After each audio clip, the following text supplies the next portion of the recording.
தனுஷ் சாருக்கு வந்து ஒரு காம்படிஷனா வரணும்னு உருவெடுக்கணும். அப்படிலாம் இல்லம்மா, அவரெல்லாம் வளர்ந்து பழந்துன்னு கொட்டை போட்டு உட்காந்துட்டாரு தனுஷனா. உள்ள மறந்து உன் பின்னே வரு, அதை யதார்த்தமா நான் தான் பண்ணியிருந்தேன். நீ சம்மதித்தால் அந்த நீலவையும் தரு.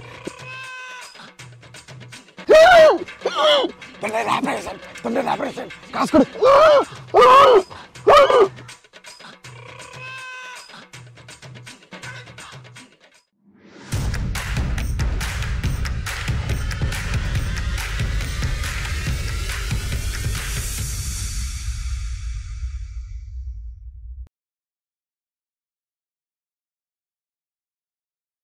ஐஎஃப் தமிழ் நேயர்களுக்கு வணக்கம். இன்னைக்கு நம்ம கூட இருக்கக்கூடிய செலிபிரிட்டி பற்றி சொல்லணும் அப்படின்னா, அதாவது ஒரு இன்ஸ்டா செலிபிரிட்டி அப்படின்னே சொல்லலாம். அது மட்டும் இல்லாமல் தொடர்ந்து தமிழ் சினிமாவில் ஒரு நடிகராக நம்ம வந்துடணும் அப்படின்னு சொல்லிட்டு நிறைய அப்படி அவருடைய நடிப்பு திறமையை தொடர்ந்து சமூக வலைத்தளங்களில் இன்ஸ்டாகிராமில் தொடர்ந்து ரீல்ஸில் வந்து அவர் பயங்கரமாக இருக்காரு. இன்னொரு பக்கம் அப்படி யூடியூப் பக்கம் போனாலே செம்ம ட்ரெண்டிங்கில் இருக்காரு அப்படின்னே சொல்லலாம்.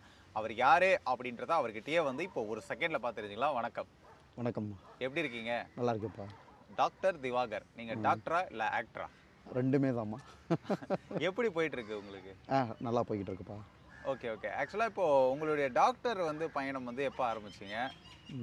நான் வந்துமா பிசியோதெரப்பி மருத்துவர், பேச்சுலர் ஆஃப் பிசியோதெரப்பி படித்து முடிச்சிருக்கேன். ஓகே. 2005லேருந்து 2010 என்னோட படிப்பு முடித்தோம், 5 வருஷம். Okay okay. 2010லேருந்து இப்போ வரைக்கும் ப்ராக்டிஸ் பண்ணிக்கிட்டு இருக்கேன்ப்பா கிளினிக் வச்சு. 2010 to 11 வந்து பார்த்தீங்கன்னா 10 to 11 மதுரை மீனாட்சி மிஷன் ஹாஸ்பிட்டலில் ஒரு நியரஸ்ட் ஸ்டாஃபாக இருந்தேன். அப்புறம் தனியாக வெளியில் கிளினிக் வச்சு ப்ராக்டிஸ் பண்ணிக்கிட்டு இருக்கேன்ப்பா. ஓகே. இப்போ வந்து மருத்துவம் ஒரு பக்கம் இருக்குது, உங்களுக்கு தமிழ் சினிமா மேலேயும் நடிப்பு மேலேயும் அப்படின்னா கோவம் உங்களுக்கு? அப்படி இல்லாமா, நம்ம புதுசாக வந்து நடிக்க இல்லாமா, பள்ளி பருவத்திலையும் கல்லூரி பருவத்திலையுமே நான் நடிக்க ஆரம்பிச்சிட்டோம். இல்லை, உங்களுக்கு அப்படி எதனா கோவம் இருக்கான்னு கேட்குறேன்.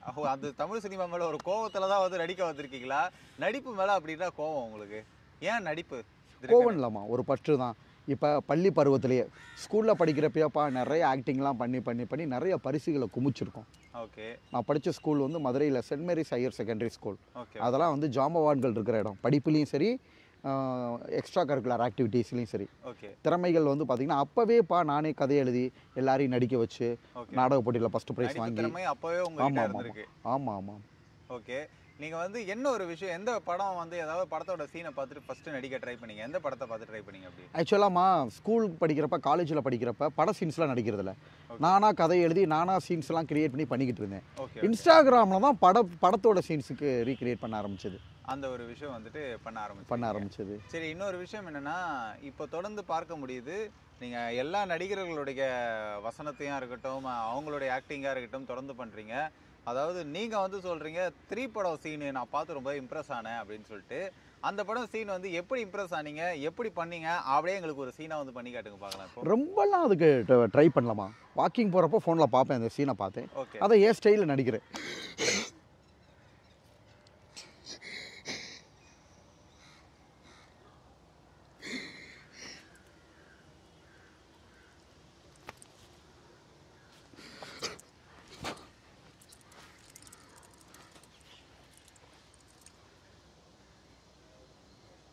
அதாவது ஒரே டேக்கு தான் இந்த ஒரு சீனை வந்துட்டு.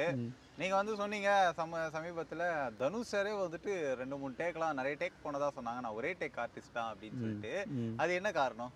இல்லைம்மா, என்னை உங்களை மாதிரி இன்டர்வியூ எடுக்கிற ஆங்கரே சொல்லியிருந்தாரு, தனுஷ் சொன்னாவே வந்து பார்த்தீங்கன்னா அதுக்கு ரொம்ப கஷ்டப்பட்டு 7-8 டேக் எடுத்துக்கிட்டாரு. அது மட்டும் இல்லாமல் அந்த சீன் நடிச்சு அவரே பைபோலார் டிஸார்டர்லாம் அஃபெக்ட் ஆகிட்டாரு. அதுக்கப்புறம் ஹாஸ்பிட்டலில் இருந்து அதுக்கப்புறம் ரெக்கவர் ஆகி வந்தார். அந்த மாதிரிலாம் நிறைய சொன்னாங்க. ஓகேங்களா?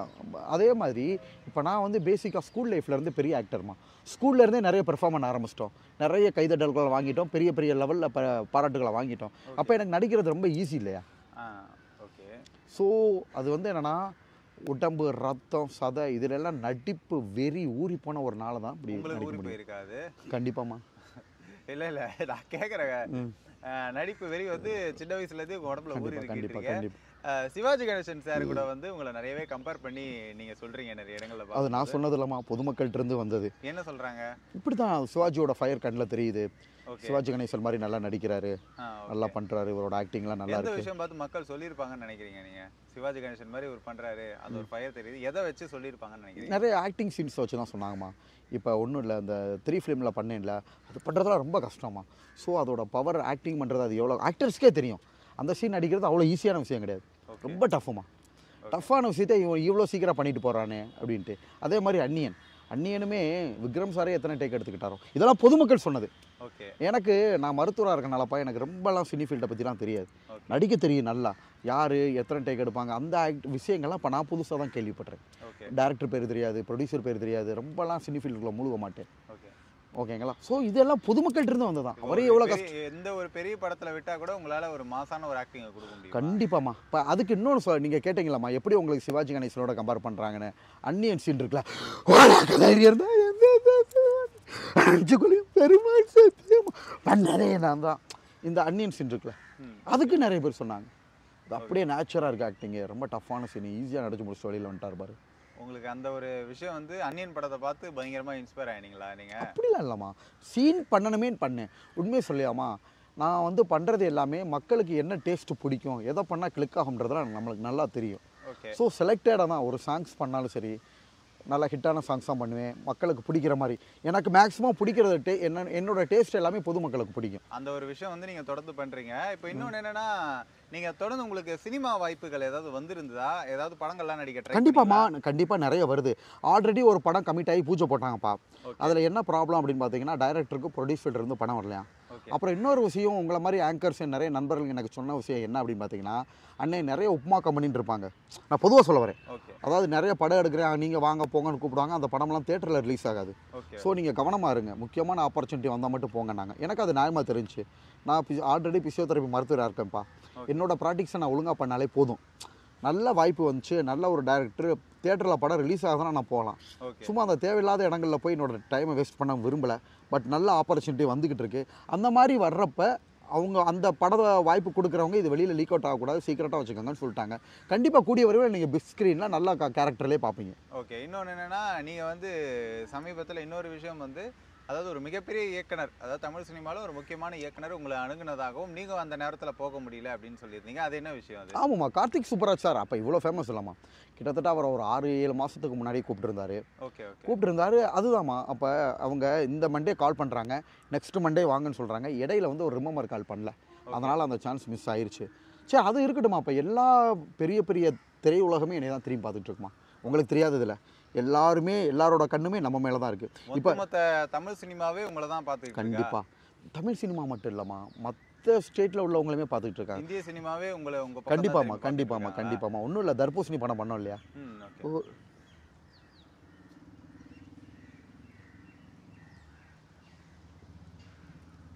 இது வந்து பார்த்தீங்கன்னா ஆந்திரா, ஓகேங்களா, நம்ம அண்டை மாநிலங்கள் ஆந்திரா, மகாராஷ்டிரா, நார்த்து ஃபுல்லாக, கேரளா, எவ்வளோ சர்க்குலேட் ஆச்சுன்னு. இங்கே மட்டும் இல்லைம்மா, சிங்கப்பூர், மலேசியா, கனடா, லண்டன். நேற்று ஒருத்தவங்க சொன்னாங்க, அவங்க வந்து பார்த்தீங்கன்னா சொந்த ஊர் ராம்நாடு, சவுதியில் இருக்காங்களா. நீங்கள் எல்லா கண்ட்ரியும் சொல்கிறீங்க, எங்களை சவுதியை விட்டுட்டீங்களே சார். இன்டர்வியூவில் அதையும் சொல்லுங்கள் சார். அவ்வளோ மக்கள் ரசிகர்கள் பட்டாருமா. அதாவது நம்ம பெரிய திரைக்கே வரல, இது வந்து கின்னஸ் ரெக்கார்டு நான் அடித்து சொல்லுவேன். அதாவதுமா, எந்த நபருக்கு உங்களுக்கு இத்தனை இன்டர்வியூ போயிருக்கும், ஓகேங்களா, கிட்டத்தட்ட 100 இன்டர்வியூ கிராஸ் பண்ணி போய்கிட்டு இருக்கு. மக்கள் வந்து விடாமல் ரசிக்கிறாங்க. அதாவது இந்திய சினிமா, தமிழ் சினிமான்னு இல்ல, ஒட்டுமொத்த இந்திய சினிமா இது நல்ல ரெக்கார்டுமா. ஆக்டிங்னாலே வந்து உங்க மேல தான் அந்த கவனம் இருக்கு அப்படின்னு சொல்றீங்களா? பாலிவுட் கோலிவுட்னு சொல்லலாமா, மக்களோட மற்ற இதில் வந்து மக்களோட கவனத்தையும் ஈர்த்திருக்கும். இப்போ ஒன்றும் இல்லை, கனடாவில் இருக்காங்க அப்படின்னா கனடாவில் உள்ள தமிழ் மக்கள் ஃபுல்லாக ரசிக்கிறாங்க. அவங்க மட்டும் இல்லை, நேற்று சிங்கப்பூர் ஃபேன்ஸ்ன்னு இருக்காங்கப்பா, அவங்க வாட்ஸ்அப் காலில் வந்தாங்க, வீடியோ காலில் அங்கே உள்ள சிங்கப்பூரியன்ஸும் ஃபேஸ் தெரியும் இல்லையா, அவங்களும் ஹாய் தலைவா ஹவ் ஆர் யூ தமிழ் பேசுகிறா அப்படி. எனக்கு அவ்வளோ சந்தோஷமாக இருந்துச்சு. அந்த ஒரு விஷயம் உங்களுக்கு மறக்கவே முடியாது அப்படின்றது. அது இது வந்தது எல்லாமே ஆக்டிங் திறமையானாலுமா. இது வந்து ஒரு கின்னஸ் ரெக்கார்டு தான், யாருக்குமே கிடைக்காத ஒன்று. என்ன ரீசன்னாமா, நிறைய பேர் இப்போ தனுஷனாவே படத்துக்கு வந்தார்னா, அவர் வந்து துள்ளுவதை இளமை தான் அவரோட ஃபஸ்ட்டு படம். அப்போலாம் நாங்கள் 9th படிக்கிறோம். அந்த படத்தோடு அவர் நடிச்சுட்டு திருப்பி போகிற மாதிரி தான். அவருக்கு ரொம்ப எல்லாம் ஆக்டிங் மேலே இன்ட்ரெஸ்ட் இல்லை. ஃபஸ்ட்டு கேமரா பார்த்தா பயம், மக்கள் முன்னாடி நடிக்கிறது பயம், கேலி கிண்டல்களுக்கு பயம், ரொம்ப பயப்படுவார். நான் அப்படி இல்லை, 20 லட்சம் பேரை திரட்டினுங்க நான் நடிச்சு காட்டுறேன், 20,000 கேமரா கொண்டு வாங்க நான் நடிச்சு காட்டுறேன். ஸோ எதுக்குமே நம்ம அசராத ஆள். இப்பேற்பட்ட மக்களை வந்துமா நான் வந்து லேட்டாக அறிமுகமாயிருக்கேன், அவ்வளோதான். ஓகே, அதாவது தனுஷ் சார் கூட வந்துட்டு ஒரு நேரத்தில் ஆரம்ப காலத்தில் அவங்களுக்கு நிறைய கஷ்டங்கள்லாம் கண்டிப்பா வந்து மனசுக்குள்ள நிறைய ஃபீல் பண்ணியிருப்பாங்க. நான் எனக்கு எந்த விதமான ஃபீலிங்கும் கிடையாது, நான் நினச்சா நான் பயங்கரமாக பர்ஃபார்ம் பண்ணுவேன், நான் எவ்வளோ பேர் ரீச் ஆகிட்டேன்ல கண்ணு, அந்த அளவு கணக்கான ஆட்கள் இருந்தாலும் க்ரோர்ஸில் கணக்கில் ஆட்கள் இருந்தாலும் நான் பண்ணுவேன் அப்படின்றது உங்களுடைய ஒரு விஷயமா இருக்கு. கண்டிப்பாமா ஸ்டேஜ் பர்ஃபார்மன்ஸ் அதுக்கு காரணம் பள்ளி பருவத்துலேருந்து பண்ணிக்கிட்டு இருக்கோம். ஓகே, இப்போ தனுஷ் அண்ணா ஸ்கூல் லைஃப்லேருந்தே டான்ஸ் பயங்கரமாக பிச்சு உதற வரணும். நீங்கள் தனுஷ்னு வார்த்தை சொல்லும் போதோ அவர் ரொம்ப பிடிக்குமா தனுஷ் சாருக்கு வந்து ஒரு காம்படிஷனாக வரணும்னு உருவெடுக்கணும் அப்படிலாம் இல்லைம்மா, அவரெல்லாம் வளர்ந்து பழந்துன்னு கொட்டை போட்டு உட்காந்துட்டாரு தனுஷ் அண்ணா. ஓகே ஓகே, தனுஷ் அண்ணா எனக்கு ரொம்ப பிடிக்கும், பிடிச்சவங்க பேர் தானே அடிக்கடி வாயில வரும். ஓகே சரி, இன்னொன்று கேட்குறேன், என்னன்னா உங்களுக்கு வந்து யார் கூட நடிக்கணும்னு ஆசை இருக்கு, என்ன கேரக்டர்ல நடிக்கணும்னு ஆசை இருக்கு? அப்படி இல்லைப்பா, நல்ல வாய்ப்பு கிடைச்சா யார் கூடனாலும் நடிக்கலாம். இது வந்து நம்ம ஒரு வாய்ப்பு இருக்கும், ஆனால் நமக்கு ஒரு ஆசை இருக்கும்ல, இவங்க ஏன் தனுஷ் அண்ணா கூட நடிக்கணும்னு ஆசை, விஜய் சேதுபதி சார் கூட நடிக்கணும்னு ஆசை. என்ன கேரக்டர்ல நடிக்கணும்? இப்போ எந்த கேரக்டர்னாலும் ஓகே தான். அவர் கூட வில்லனா நடிக்கணும்னு ஆசை இருக்கும், உங்களுக்கு எந்த மாதிரி ஒரு ஆசை இருக்கு? என்ன வாய்ப்பு கிடைச்சாலும் பயன்படுத்தலாமா, நெகட்டிவ் கேரக்டர் வில்லனா இருந்தாலும் பயன்படுத்திக்கலாம், தப்பு இல்லை. வந்து ஒரு ஆசை இருக்கும்ல, நான் இந்த கேரக்டர் அதாவது கண்ணு ரொம்ப படமாக பார்த்து அதிலேயே மூழ்கி இருக்கிறவங்களுக்கு தான் அந்த மாதிரி சிந்தனைகள்லாம் இருக்கும். நான் வந்துமா மெச்சூர்டு பர்சனுமா, மனசை ரிலாக்ஸ் பண்ணுறப்ப முக்கியமான சீன், படம் ஃபுல்லாலாம் பார்க்க டைம் இருக்காது. ஒரு பக்கம் ப்ராக்டிக்ஸு, ஒரு பக்கம் ரிலாக்ஸேஷன், அந்த மாதிரி லைஃப்பில் ட்ராக்கில் ஓரவேன். நான் படம் வந்தால் முதல் ஆளாக பார்க்கணும், வெறித்தனமாக பண்ணணும், உண்மையாகவே சொல்ல வரேனே, ஓப்பனாக சொல்ல வரேனே, நடிகர்களை பிடிக்குமே தவிர அதுக்காக ரொம்பலாம் நான் இருக்க மாட்டேமா. அப்போ அவங்களோட நடிக்கணும், இவங்களோட ஃபோட்டோ எடுத்துக்கணும், அவங்களோட ஃபோட்டோ எடுத்துக்கணும், அந்த மாதிரிலாம் நான் நினச்சதே இல்லை. ஏன்னா ஆல்ரெடி நாங்கள் உயர்ந்த பதவியில் இருக்கோம்ல, டாக்டராக இப்போ பிசியோதெரபி மருத்துவராக இருக்கோம், எனக்கு கிடைக்கிற பேரும் புகழும் ஆட்டோமேட்டிக்காக கிடச்சிருது. பட் சினிமா துறையில் வந்து பார்த்தீங்கன்னா இப்போ அதை விட அதே என்ன சொல்ல வருது நிறைய ஃபோக்கஸ் ஆகிருக்கு, அது உண்மை தான், நான் ஒத்துக்கிறேன். பட் இருந்தாலும் அந்த மாதிரி நாங்கள் ஆல்ரெடி ஒரு பெரிய பொசிஷனில் இருக்கனால உங்களுக்கு வந்து இன்னொரு விஷயம் என்னன்னா, நீங்கள் அந்த ஒரு பொசிஷனில் இருக்கீங்க, அது வந்து தொடர்ந்து கண்டினியூ பண்ணுறீங்க.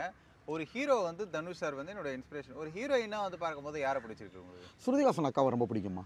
ஸ்ருதிஹாசனா உங்களுக்கு, அதாவது நீங்கள் மொத்தமாக வந்து 3 படத்துலேயே நீங்கள் மூழ்கி இருக்கீங்க அப்படின்னே சொல்லலாம்ல.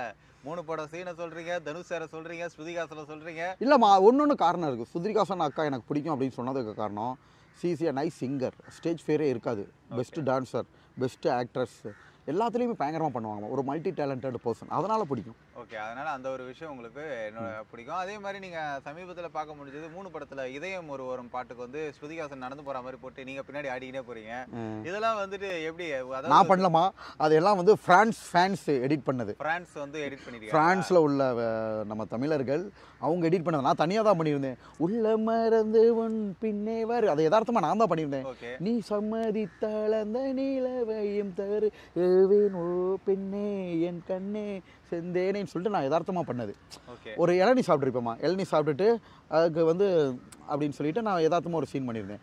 அது எல்லாத்தையும் நான் பண்ண ரீல்ஸ் எல்லாம் தேடி பிடிச்சி எடிட் பண்ணி அதை போட்டு விட்ருக்கேன். அப்படி எனக்கு அந்த லெவலில் எடிட் பண்ண தெரியாது. என்னோட ரீல்ஸ் எல்லாம் பாருமா நேச்சுராக இருக்கும், எடுத்தோமா போஸ்ட் போட்டோமா போனோமா, நிறைய கமெண்ட் அதாவது எடிட் பண்ணுற வேலையே இருக்காது எனக்கு. நான் எடுத்தாலும் எடிட்டர் கிடையாது, கேமராமேன் கிடையாது. தமிழ் சினிமாவில் ஒரு இயக்குனர் வந்து உங்களை செலக்ட் பண்ணுறாங்கன்னா அந்த படத்தில் ஈஸியாக உங்ககிட்ட வந்து நடிப்பு திறமையை வாங்கிடலாமா? கண்டிப்பாக. இப்போ உங்களோட நடிப்பு திறமையை வந்து நம்ம ஒரு சின்ன ஒரு விஷயம் வந்து பண்ண போகிறோம். என்னன்னா, நான் ஒரு நடிகர்கள் பேராக சொல்கிறேன், அவங்களுடைய ஏதாவது ஒரு சீனை நீங்கள் பர்ஃபார்ம் பண்ணி காட்டுங்க. அதை நான் என்ன பண்ணணுன்றதை என்னோட கெஸ்ட்டில் நான் கண்டுபிடிக்கிறேன், என்ன சீனு அப்படின்றத நான் கேட்குறேன். ஓகேங்களா? ஃபஸ்ட்டு ஒரு நடிகராக சொல்கிறேன், அப்படியே ஒரு பர்ஃபார்மன்ஸாக நீங்கள் பண்ணிக்கிட்டே வாங்க. சூர்யானாலே தர்பூசணி தான் ஞாபகத்தில் வருது. பண்ணுங்க நீங்கள் அப்படியே.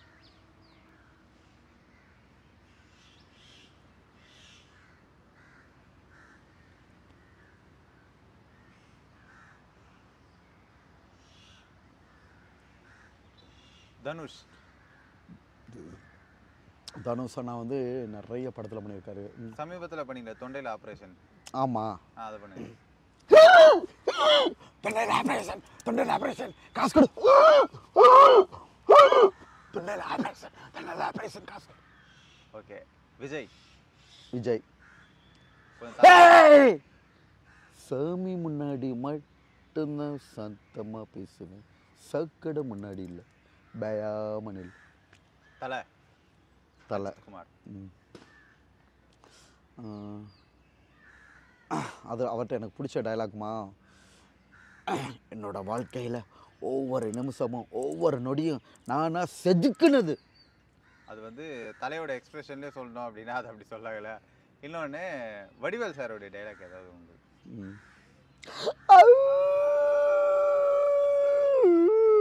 படுத்துறாயா படுத்துறாயா. நல்ல ஒரு பயங்கரமான ஒரு சவுண்டில் நைட்டு 12 மணிக்கு கொடுக்குற ஒரு எஃபெக்டில் கொடுத்தீங்க. இன்னைக்கு நம்ம ஷூட் எடுக்கிற இன்னைக்கு வந்து பார்த்தீங்கன்னா விஜயகாந்த் சார் பர்த்டே. ஸோ அவருடைய டைலாக் ஏதாவது ஒன்று சொல்லுங்க பார்க்கலாம், உங்களுக்கு தெரிஞ்சது. ஒரு டைலாக்னாமா, அவரோட பாட்டு எனக்கு ரொம்ப பிடிக்கும், அதை நான் என்ன பண்ணி காட்டுறேன். கடை வீதி கலகலுக்கும் ஏன் அக்கா மக அவன் நடந்து வந்தா, அந்த பஸ் ஸ்டாண்டு பளபளக்கும் அண்ணனோட பச்சை கிளி அது பறந்து வந்தா. அந்த அந்த பாட்டு வந்து உங்களுக்கு ரொம்ப பிடிக்குங்களா? சரி, ஓகே. அதில் எனக்கு பிடிச்ச சீனுமா, கடை வீதி கலகலகம் டப்பன் அடிப்பான் பாருங்க, அந்த சீனை நான் ரீல்ஸில் பண்ணி நல்லா ஃபேமஸ் ஆயிடுச்சு. ஆக்சுவலாக யதார்த்தமாக இப்படி தூக்கி இப்படி அடிக்கிற மாதிரி பண்ணியிருந்தேன். பசங்கள்லாம் கரெக்டாக சொல்கிறீங்க, கமெண்ட்டை வாசிச்சிருப்பீங்களா, இப்படி தூக்கி இப்படி பண்ண உடனே எல்லாம் அக்கில் பசங்களுக்கு பாருங்கள் எப்படிலாம் பிரெயின் யோசிக்க தோணுது. ஓகே, அந்த அந்த ஒரு விஷயத்த பசங்க பார்த்துட்டு கலாச்சாரன்றது கூட யதார்த்தமாக சொல்கிறீங்க. சரி, ஓகே. இந்த மாதிரி யாரோட ஆக்டிங் கேட்டாலும் டக்கு டக்குன்னு பண்ணுறீங்களே, இந்த ஆக்டிங் திறமை எப்படி வந்தது? அதாவது நேச்சுரலாகவே உங்கள் ரத்தத்திலே ஊறி போயிடுச்சா? அது எல்லாம் இயற்கையாகவே நம்ம சின்ன வயசுலேயே மைக் பிடிச்சி நடிக்க ஆரம்பிச்சிட்டோம். ஸோ காலேஜ் லைஃப்லையும் இந்த பாராட்டுகள்லாம் புதுசு கிடையாதுமா. இப்போ நான் காலேஜில் படிக்கிறேன்ல, படிக்கிறப்ப ரோட்டரி கிளப்பில் இருந்தோம். ரோட்டரி கிளப்பில் இருக்கிற எல்லாருமே அப்படி அப்ரிஷியேட் பண்ணுவாங்க. இந்த பையன் ரோட்டரி கிளப் பிரசிடென்ட்டு, அதெல்லாம் ஒரு பெரிய விஐபி. நான் சேலத்தில் படித்தேன்ப்பா, சண்முக காலேஜ் ஆஃப் ஃபிசியோதெரப்பின்னு. ரோட்டரி கிளப் பிரசிடென்ட்டே பாராட்டா இருந்த பையன் வாழ்க்கையில் பெரிய ஆளாக வருவான், நல்ல துடிப்பு இருக்குது, நல்ல ஆக்டிங் இருக்குது. ஓகே. இன்னைக்கு நேற்று உங்க காலேஜ்ல நீங்க வந்து போலினா நிறைய பேர் பெண்கள்லாம் உங்களை தேடுவாங்க அப்படின்னு சொன்னாங்களே, அது எந்த அளவுக்கு? இன்ஸ்டாகிராம்ல உங்களுக்கு பெண்கள் ஃபேன்ஸ் நிறைய பேர் இருக்காங்களா? இன்ஸ்டாகிராம் நான் பொதுவாகவே பெண்கள் ஃபேன்ஸ் தான் ஜாஸ்திமா, பெண் ரசிகைகள் தான் ஜாஸ்தியாக இருக்காங்க. உங்களுக்கா? ஆமாம் ஆமாம். ஓகே.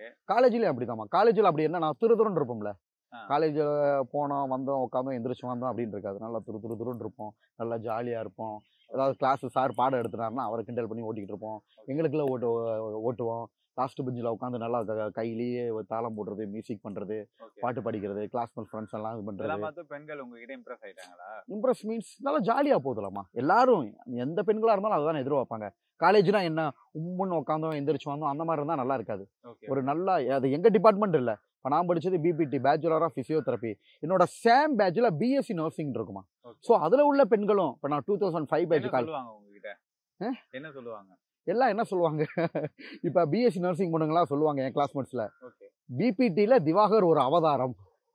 அவதாரன்றது கலாய்க்கிறது தானே, கலாய்க்க தானே செய்வாங்க. நான் அவங்கள கலாய்க்கிறேன்ல, அப்புறம் என்ன அவங்க கலாய்க்க தானே செய்வாங்க. பிடிச்சவங்கள தானே நம்ம கலாய்க்க முடியும். இம்ப்ரெஸ் ஆயிட்டாங்கன்னு சொன்னீங்களே, அதனால கேக்குறேன். இம்ப்ரெஸ் ஆனவங்க தான் கலாய்ப்பாங்க. கிரஷ் நீங்க தான்ற அளவுக்கு சொல்றீங்க, அதனால இம்ப்ரெஸ் ஆனவங்க தான் கலாய்ப்பாங்கம்மா. பிடிச்சவங்களோட தானே நம்ம அம்புழுக்குறோம். இப்போ ஒன்றும் இல்லை, அதாம்மா, நமக்கு ரோட்லேயே ஒரு பொண்ணு போகுது, நம்ம கிண்டல் பண்றோம், ஒரு ஜாலியா பேசுறோம், நம்ம பிடிச்சவங்கள தானே போய் ஜாலியா பேச முடியும். உடனுக்குடன் செய்திகளை அறிந்து கொள்ள IF தமிழ் பெல் ஐகானை கிளிக் செய்யுங்கள்.